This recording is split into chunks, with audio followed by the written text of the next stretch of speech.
আসসালামু আলাইকুম।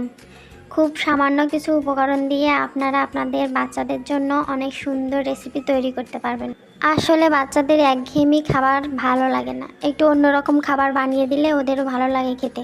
আমি প্রথমে ব্লেন্ডারে হাফ কাপ ময়দা নিয়েছি।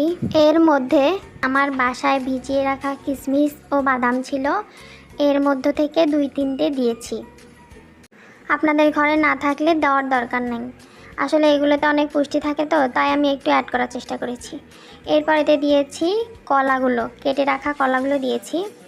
তার মধ্যে দিয়েছি হাফ কাপ দুধ দেওয়া হয়ে গেলে এর মধ্যে দিয়েছি একটি ডিম।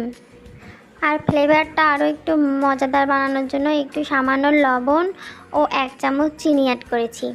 এখন সমস্ত কিছু ব্লেন্ডার জারে ব্লেন্ড করে নিয়েছি। চুলায় তাওয়া বসিয়ে উপকরণটি ঢেলে দিয়েছি।